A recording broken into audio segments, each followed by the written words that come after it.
I'm the doctor, by the way. What's your name? Rose. Nice to meet you, Rose. Run for your life! The year is 2005. Doctor Who has found its way back on the screen after a very, very long hiatus. And Christopher Eccleston is the new Doctor. So, how'd it go? So, it's kind of weird to talk about the Ninth Doctor. Not because he's bad or controversial, but he had the shortest run of any Doctor at the time, not counting Paul McGann and John Hurt. Being that, Paul McGann only had a TV movie, and John Hurt, his era didn't start yet, and it's also just a special. It had to be an interesting task for Russell to think about how to bring the show back. Do we bring all the 50 years of history in like one episode? We're like, hey, we're back. Nothing's changed. The long-haired guy, yeah, he did his thing, and yeah, we're just gonna go from there. With this new guy, Russell instead decided to go with a soft reboot for the show, and I like that. So a soft reboot is pretty much, we're going to start with mostly a clean slate. We won't really mention anything in this episode unless it's absolutely necessary. As a matter of fact, really the only thing that comes in the first episode, Rose, is the Doctor and the TARDIS. There's no mention of Daleks, or Sontarans, or other things like Gallifrey. No, we get the Autons, but they're introduced with no history. Like, this isn't the first time Autons have attacked the Earth and whatnot. No. It's all just right there. And I like that approach. I like that because it makes it very accessible. And that's a big problem that I think we have when we try to get people into new fandoms. We don't want to overwhelm them with a bunch of lore and continuity that they feel they have to memorize. Like, no. Here you go. This is Rose. Straightforward, simple. Just sit back and let the story take you there. And it worked. Well, it obviously worked. And I think the problem with the Ninth Doctor's era, from an overall standpoint, is that it's very marked by the fact that it's only one season, and a bunch of stuff we heard behind the scenes. Not a lot of stuff, but just why it was only one season. The fact that Christopher Eccleston declined to show up to do another season. Which we later found out were due to issues with him and Russell and the higher-ups of the BBC, and it just left a bad taste in Chris's mouth. He's like, what, this isn't good for mental health. I'm just going to back out and just, stay away for a bit. And he did. And it's only been in recent years, I think just last year, really, that we were seeing more stuff with him. But when I think of the Ninth Doctor's era as a whole, I think of a very stripped-down era. A lot of stuff is really, like I said, not mentioned. We'll get Daleks. Pretty much we'll get Daleks, we'll get a little bit of Unit, and we'll get a bit of the Doctor's backstory, but nothing too heavy, nothing that feels you have to overly commit to memorizing, because nothing's there. There'll be looks at, hey, that's a Cyberman head. Oh, that's an old enemy, an old friend. We'll get mentions of the Doctor's past, in the classic era. Nothing that requires you to really commit to. It'll come up later. It'll come back later. Like, hey, that's a Cyberman head. We'll see that next season. Totally fine.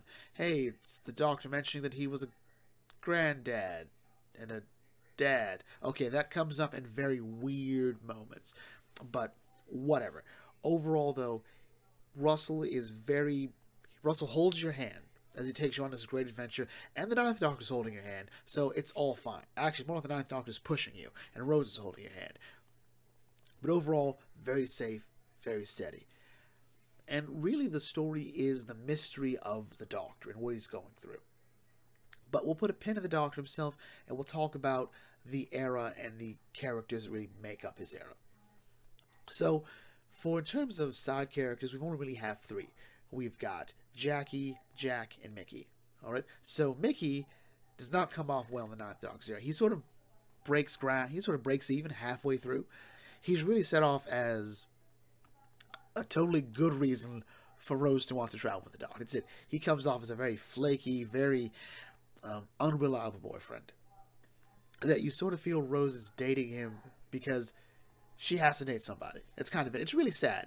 And one problem I have with this era is that it does sort of mock Mickey for realistic issues he has. Like, it's alright for Mickey to be afraid. It's alright for Mickey to say, like, hey, look, I don't think I'm ready to deal with all of this adventure. But he does sort of go out of his way to be a bit cowardly. Alright? So, there's that. And we'll later see that Mickey does have a lot of maybe not a lot of layers, but a real personality, a real heart to him that will really make him more stand out and more endearing next season. This season, no, this ain't it.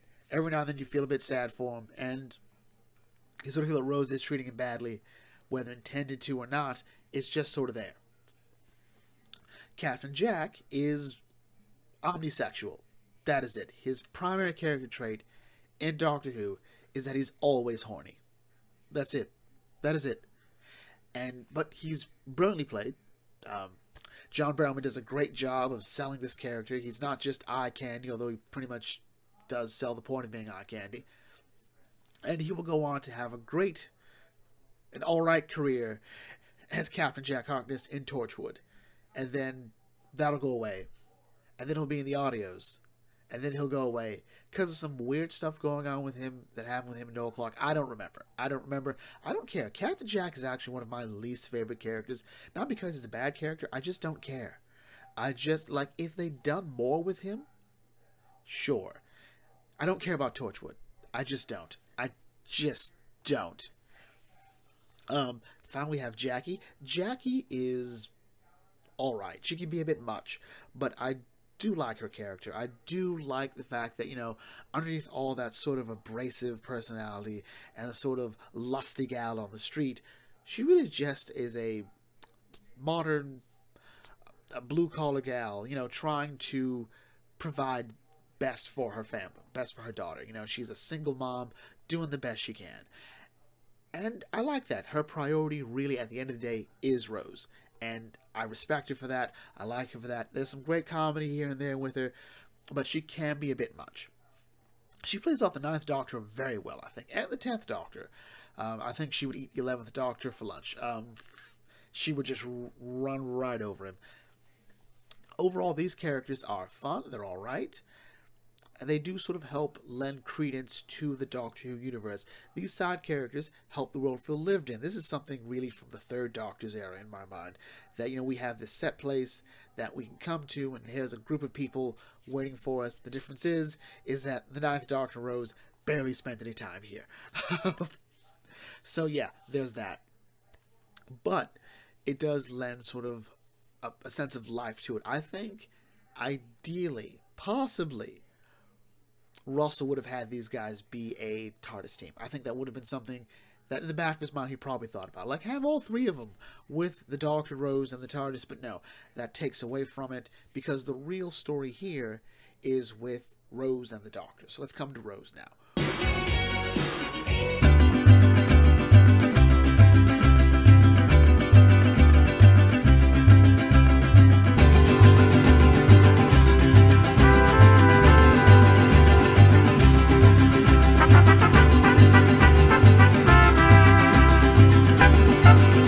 Is a lover or hater companion. Like, I've seen enough. Few people just go, yeah, Rose is alright. No, they either love Rose Tyler or they can't stand her. Or more specifically, they like Rose when she's with the 9th Doctor, or they like her when she's with the 10th Doctor. It's one of those two, and there are 2 different dynamics, 2 different relationships. And honestly, if I had to pick, I do like 9 and Rose better, because there's a sort of mentor-mentee relationship. And he does have an effect on her, hence this scene here. Seeing aliens and spaceships and things, that don't matter. The Doctor showed me a better way of living your life. He showed you too. That you don't just give up. You don't just let things happen. You make a stand. You say no. You have the guts to do what's right when everyone else just runs away, and I can't. To me, it's very hard not to see how important Ace was to the creation of Rose, because both Ace and Rose sort of fit this similar mold of girl from present-day Earth, but with a bit of a different edge to them. Most female companions at the time, or before, in pretty much classic Who, were just really already very well accomplished girls, minus someone like, say, Susan. You had characters like Barbara, who was a teacher, Zoe, who was from the far future. You had Liz Shaw, Unit's then scientific advisor. You had Sarah Jane, a journalist. Nyssa and Tegan were sort of from either different planets or already had jobs they were trying to get to. Like, Tegan really, really wanted to get back to that job. But with Ace and Rose, you really had characters whose primary setup was they were just regular girls. Now, with Ace, she was a quote-unquote regular girl put into a very strange predicament, and she liked to blow things up. But with Rose, her entire premise is she's a girl from present-day Earth. You sort of get the feeling that she's may have missed her chance. It was an opportunity she didn't take, or just never came about, and she didn't really try to further her education, so she's sort of stuck in a mundane life. And she doesn't hate it, she doesn't love it, she's kind of indifferent to it. And then the Doctor comes in and shows her this big, amazing world, showing her the potential of just going out there, showing to exactly what it means to take a stand, to stand for something, because I think Rose doesn't really stand for anything yet. The adventure she has in the premiere episode is sort of where she sees what she's capable of, what she's willing to do, and the Doctor offers her a chance, like, we can go a step further. I can show you something else. And she's like, hey, Mickey, you want to come? She's like, Mickey freaks out and disappoints me with every second, but Rose goes on, and she gets a whole adventure where she is not the same person she is that went into the TARDIS, or even just met the Doctor at her job. It's not enough to just do that. She now wants more from life, and that's great. But at the same time, there's also certain aspects of her character that she's allowed to explore, certain things she's able to resolve, namely issues with her dad. She never got to meet her dad, so Father's Day we get to see her do that. She gets to uncover more about the Doctor, or slowly uncover more things about the Doctor, and because of that, she's able to help him. And that leads us to getting to the Doctor himself as a character. So, the Ninth Doctor is very stripped down, bare bones, everything about the Doctor that you need to appreciate the Doctor. So in a lot of ways, this soft reboot goes straight back to the heart and lair in terms of the character. The Ninth Doctor is one part sort of dark and gritty, but also just very sassy. He likes to sort of get the last word. He's a mile a minute in some ways, but at the same time, he's very stationary. He's very stands here, leans on the side, but then instantly he just jets off. He is moving like 1,000 miles a minute, and everyone else is barely able to keep up to one. And in a lot of ways, he does sort of add another element to the world of Doctor Who, in that he sort of brings up the sort of almost spiritual aspect of being a Time Lord, being the Doctor, being this being who wanders in the fourth dimension. Now, there is a certain feel and ebb to it, to be able to feel the flow of time the way he does, like in this scene here. I can feel it. The turn of the Earth. The ground beneath our feet is spinning at 1,000 miles an hour, and the entire planet is hurtling round the sun at 67,000 miles an hour, and I can feel it. We're falling through space, you and me, clinging to the skin of this tiny little world, and if we let go, that's who I am. But at the same time, what Eccleston did was bring that sort of darkness to it. The idea that this is a character that has gone through some stuff. And I've often summed it up as the Time War, he's just coming back home from the war. Alright? He's not quite back yet, It reminds me of, in Grey's Anatomy, when I watched and enjoyed Grey's Anatomy. Now I just hear about Grey's Anatomy and I go, I'm glad I left. When Owen says that, he's back, but he hasn't told anybody he's back. Like, his fiance doesn't know he's back, his mom doesn't know he's back, he doesn't know how to tell them that he's not the same person that went to Afghanistan. And I think that's great. This Doctor here is trying to get back to a sense of normalcy, but he's not really addressing anything. He's not really talking about the issues. He's not really talking about what he's gone through, because there's no one to talk to. Rose can't get that. No one really can get what he's gone through. And he's also still not ready to talk about it. Even in the audios, he's not even ready to talk to it with his best friend, the Brigadier. As the Brigadier notes, he's not traveling with anybody. So that says a lot too. And it's really over stories like Dalek, especially Dalek, where he comes face to face with really what one could call the cause of his trauma. The Dalek. And it sort of brings out the worst in him. You know, while one party is able to sort of confront his anger, it sort of overtakes him, and even as Eccleston points out, he's a bit of a bully in this scene. This Dalek hasn't done anything. I mean, we know it's a Dalek. It's going to do something. But he starts torturing it, and then the Dalek goes on a rampage, and Rose is able to sort of be that other person, able to connect to this other part of the Doctor and say, this isn't right, but at the same time, the Dalek says, you would make a good Dalek. And that says a lot about where the Doctor is, because at the same time, the Dalek isn't the same Dalek from the Time War, or from before the Time War, and the Doctor isn't the same Doctor from before the Time War.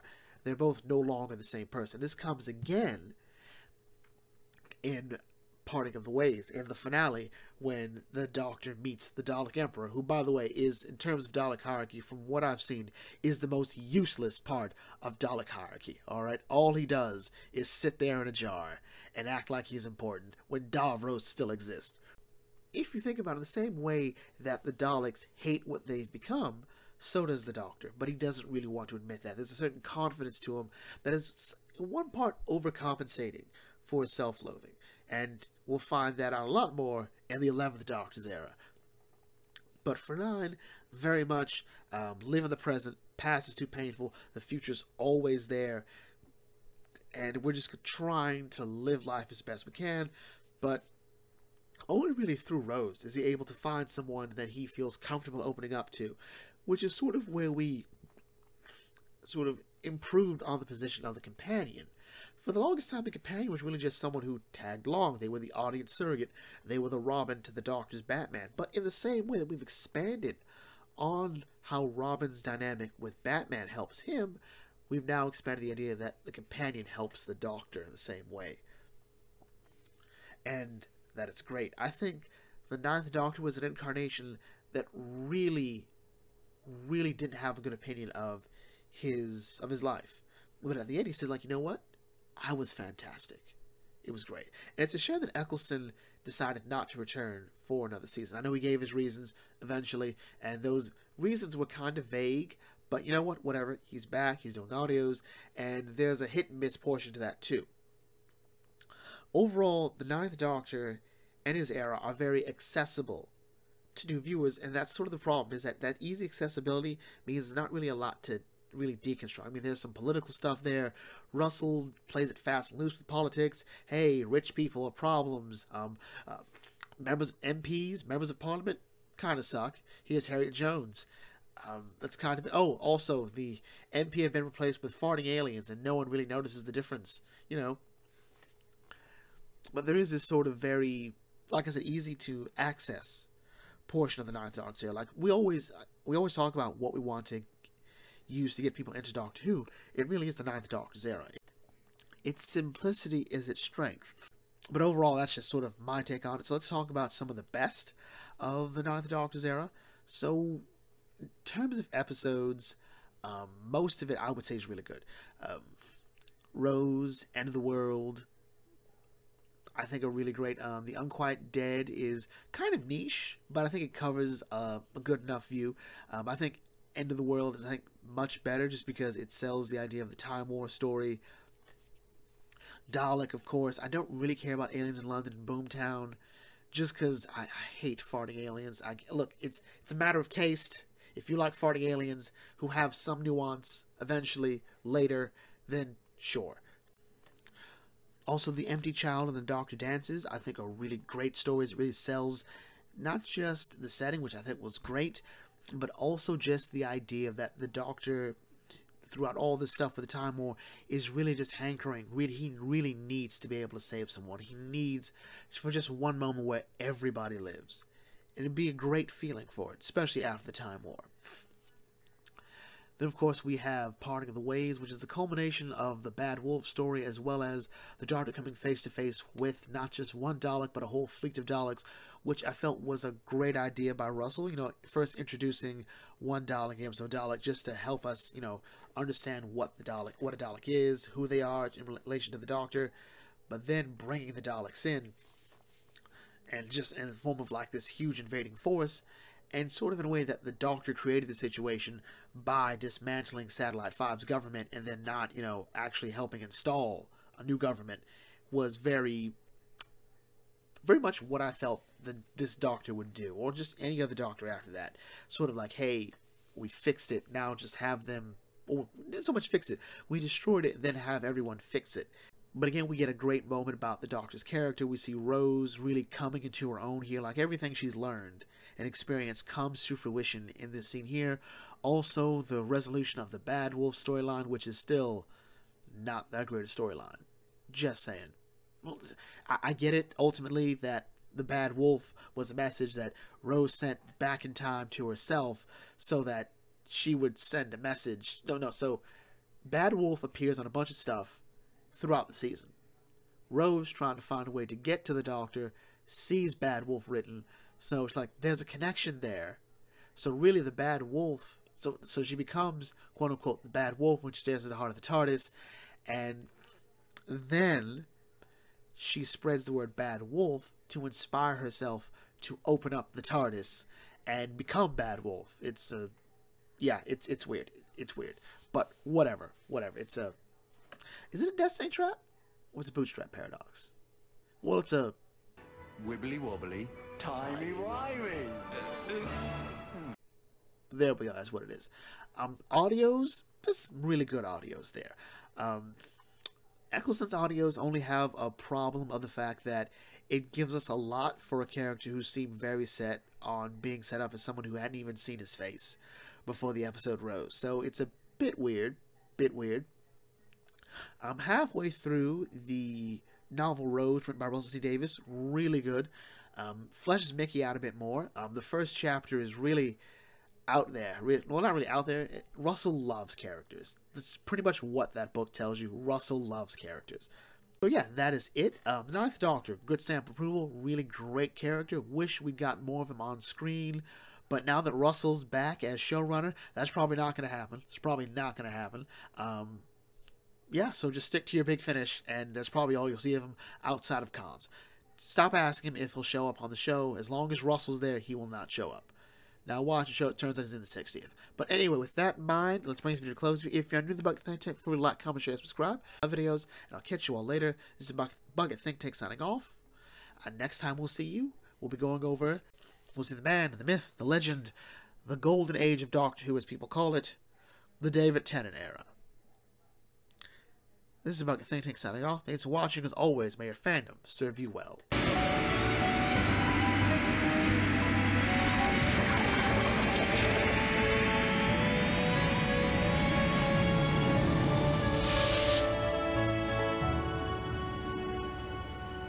Hello. Okay. New teeth. That's weird. So where was I? Oh, that's right.